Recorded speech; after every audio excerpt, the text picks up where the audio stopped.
बिस्मिल्लाहिर्रहमानिर्रहीम। नाज़रीन अस्सलाम वालेकुम। मैं हूँ इमरान वसीम। नाज़रीन, बानी तहरीक इंसाफ साबिक वज़ीर आज़म इमरान ख़ान के लिए एक पक्की वाली अच्छी ख़बर है, जिसकी डिटेल आप नाज़रीन के साथ हम शेयर करेंगे।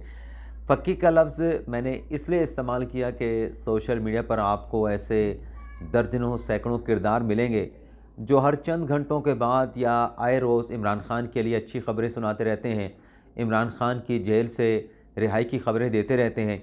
लेकिन फिर पता चलता है कि वो फ़ेक न्यूज़ थी और व्यूज़ के चक्कर में इस तरह की ख़बरें आपको बहुत सारी सोशल मीडिया पे बहुत सारे किरदार शेयर करते हुए मिलेंगे।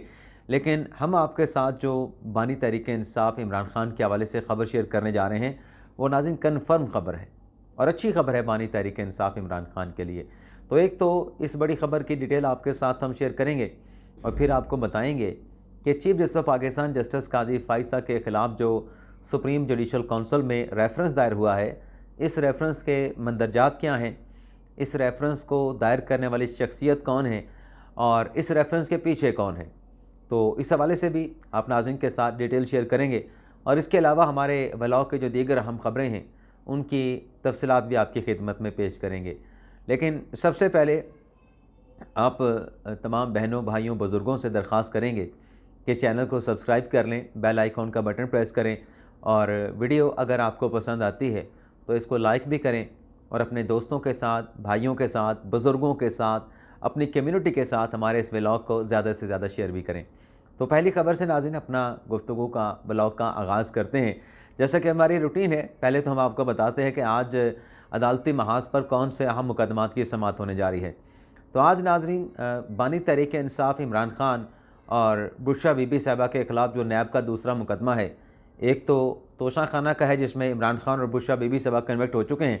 दूसरा नैब का रेफरेंस 190 मिलियन पाउंड का है, जिसमें पिछले न जाने कितनी समातों पर फ़र्द जुर्म की कार्रवाई है वो मौखर होती चली आ रही है और जज मोहम्मद बशीर साहब रुखसत पे चले गए। उनकी जगह पे अब नए जज साहब आए हैं, नासिर जावेद राना साहब।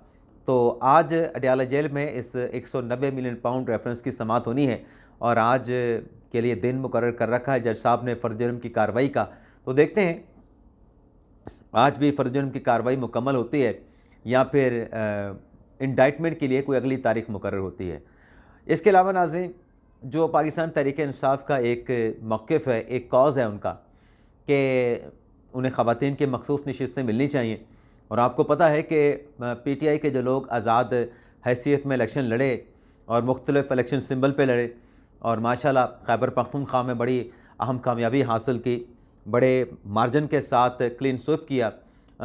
तकरीबन 2/3 के करीब या उससे ज़्यादा पाकिस्तान तहरीक इंसाफ ने कामयाबी हासिल की और ये एडमिट किया जाना चाहिए कि खैबर पख्तूनख्वा में पाकिस्तान तहरीक इंसाफ ने इंतखाबात में बहुत बेहतर परफॉर्म किया और उनके मुकाबले में जो उनके मुखालफिन थे वो कुछ ज़्यादा उनकी परफॉर्मेंस नज़र नहीं आई।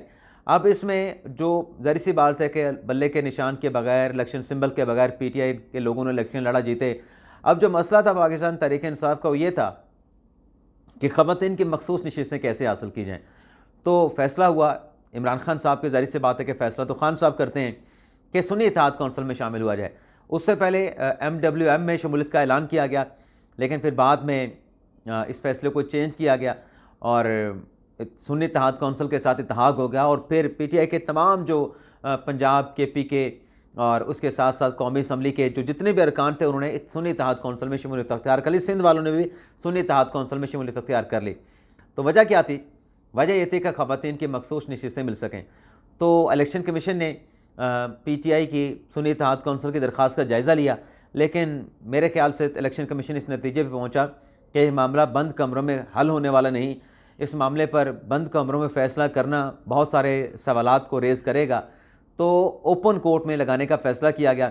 तो आज इलेक्शन कमीशन का जो 5 रुकनी बेंच है वो ख़वातीन की मखसूस नशिस्तों के हवाले से सुन्नी इत्तेहाद कौंसिल की दरख्वास्त पर समाअत करने जा रहा है और सुन्नी इत्तेहाद कौंसिल को नोटिस कर दिया गया है। तो आज ये भी बड़ा अहम मुकदमा है, इसमें जो फ़ैसला होगा, जो कार्रवाई होगी, बड़ी अहमियत की हामिल होगी। तो इसमें जो भी डेवलपमेंट होगी वह नेक्स्ट व्लॉग में आपके साथ हम शेयर करेंगे। इसके अलावा नाज़रीन लापता अफराद के हवाले से वफाकी हुकूमत ने सुप्रीम कोर्ट से रजू कर लिया है। वफाकी लापता अफराद के केस के हवाले से जो इस्लामाबाद हाई कोर्ट ने जस्टिस मोहसिन अख्तर कियानी साहब ने फैसला दिया था कि एक कमेटी बनाई जाए जिसमें हसास इदारों के अफसरान शामिल हों और वो इस मामले के ऊपर जवाब दाखिल करें। तो ये जो नाज़रीन 19 फरवरी का जस्टिस मोहसिन अख्तर कियानी साहब का जो फैसला था, इसे नाज़रीन सुप्रीम कोर्ट में वजारत दाखिला ने चैलेंज कर दिया है। इस अपील में नाज़रीन वजारत दाखिला ने कहा है कि इस्लामाबाद हाई कोर्ट के पास या किसी भी हाई कोर्ट के पास अज़ खुद नोटिस लेने का कोई अख्तियार नहीं, और इस्तदा से बढ़ के जो रिट पटिशन होती है हाई कोर्ट, उसमें इस्तदा से बढ़ के किसी को रिलीफ नहीं दे सकती। तो यहाँ पे वजारत दाखिला ने कहा कि जो लापता अफराद का केस था इस्लामाबाद हाई कोर्ट में, वहाँ पर इस्लामाबाद हाई कोर्ट ने खुफिया इदारों पर मुश्तमिल कमेटी तश्कील देने का हुक्म दे दिया जो कि एग्जेक्टिव के मामलात में मदाखलत है, और 26 ऐसे अफराद जिनके हवाले से कोई मुकदमा नहीं, कोई कंप्लेंट नहीं, हाई कोर्ट ने ये लिख दिया कि 26 अफराद जो है बलूचिस्तान से उठाए गए हैं, जबकि किसी की कोई कंप्लेंट नहीं, कहाँ से उठाए गए हैं, कैसे उठाए गए हैं, कोई शिकायत या मुकदमा भी दर्ज नहीं हुआ है। तो इस पर वजारत दाखिला का कहना है कि बलूचिस्तान का ये इशू है और इस्लामाबाद हाई कोर्ट इस पर कैसे समाअत कर सकती है। इस्तदा की गई है कि 19 फरवरी का जो इस्लामाबाद हाई कोर्ट का फैसला है उसको कलअदम करार दिया जाए। अब आ जाते हैं कि इमरान खान साहब के लिए क्या अच्छी खबर है, और फिर आपको बताएंगे कि चीफ जस्टिस पाकिस्तान जस्टिस काजी फाइसा के खिलाफ क्या रेफरेंस दायर हुआ है। नाज़रीन, जो कल इस्लामाबाद हाई कोर्ट में 2 अहम मुकदमात की समाअत हुई, कल क्योंकि ख़बरों की बहुत भरमार थी, तो ये इमरान खान साहब के हवाले से जो पक्की वाली अच्छी खबर है ये आपके साथ शेयर करने रह गई। खबर नाज़रीन ये है कि जो इमरान खान और शाह महमूद कुरैशी की जो अपीलें हैं साइफर केस में, उस पर कल इस्लामाबाद हाई कोर्ट में समाअत हुई। चीफ जस्टिस आमिर फ़ारूक साहब और मियाँ गुल हसन औरंगज़ेब साहब ने समाअत की। तो इसमें अदालत ने नोटिस जारी कर दिया है साइफर केस में FIA को। इसी तरीके से नाज़रीन जो तोशा खाना का केस है उसमें बुशरा बीबी साहबा और इमरान खान साहब कन्विक्टेड हैं, 14 साल की सज़ा सुनाई गई है। तो इसमें भी अदालत ने, चीफ जस्टिस आमिर फ़ारूक साहब ने, मियाँ गुल हसन औरंगज़ेब साहब ने जुमेरात के लिए नैब को नोटिस जारी कर दिया है। तो ये इमरान खान साहब के लिए कन्फर्म वाली, पक्के वाली अच्छी खबर है कि अपीलें उनकी समाअत के लिए लगीं, और उन अपीलों पर इस्लामाबाद हाई कोर्ट के 2 रुकनी बेंच ने कोई लंबी तारीख नहीं डाली, और नैब और FIA को जो है वो जुमेरात के रोज़ का जो है वो नोटिस जारी कर दिया गया है कि इस पर आप अपना जवाब दाखिल करें।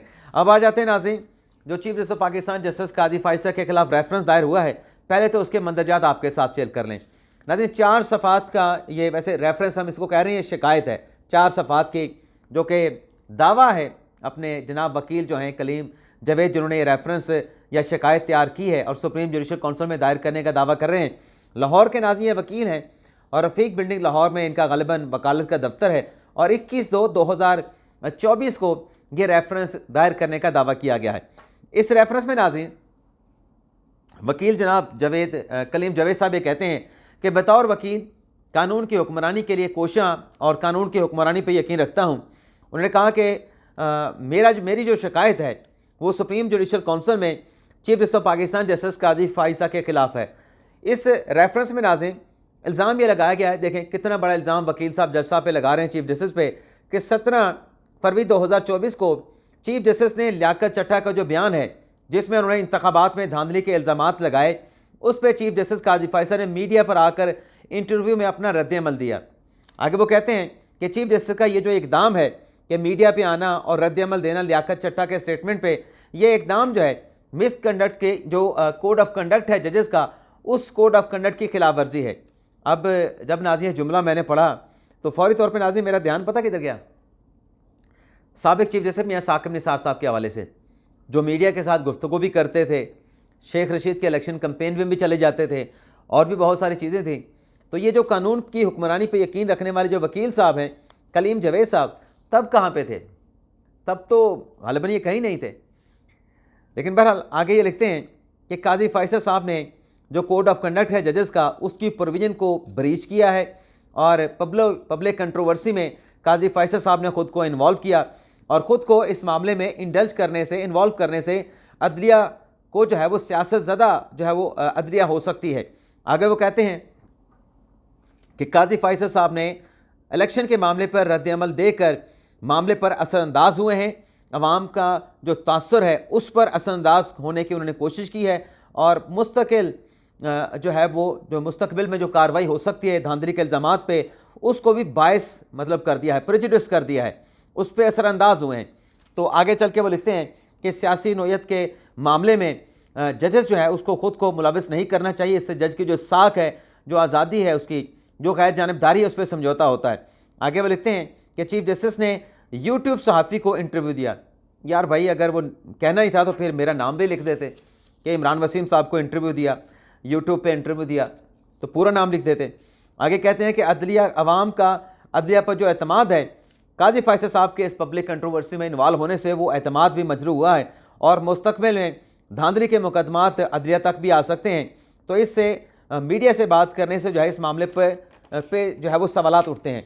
इन्होंने इस्तदा नाज़रीन इस रेफरेंस में, इस शिकायत में ये की है कि काजी फैसल साहब के इस कंडक्ट की इंक्वायरी की जाए और पता चलाया जाए क्या वाकई काजी फैसल साहब ने अपने कोड ऑफ कंडक्ट की खिलाफ वर्जी की है, और अगर साबित होता है तो काजी फैसल के खिलाफ आर्टिकल 209 के तहत सख्त एक्शन लिया जाए और उन्हें उस वक्त तक काम से रोका जाए जब तक सुप्रीम जुडिशल काउंसिल इस रेफरेंस के ऊपर अपनी समाअत मुकम्मल नहीं कर लेती।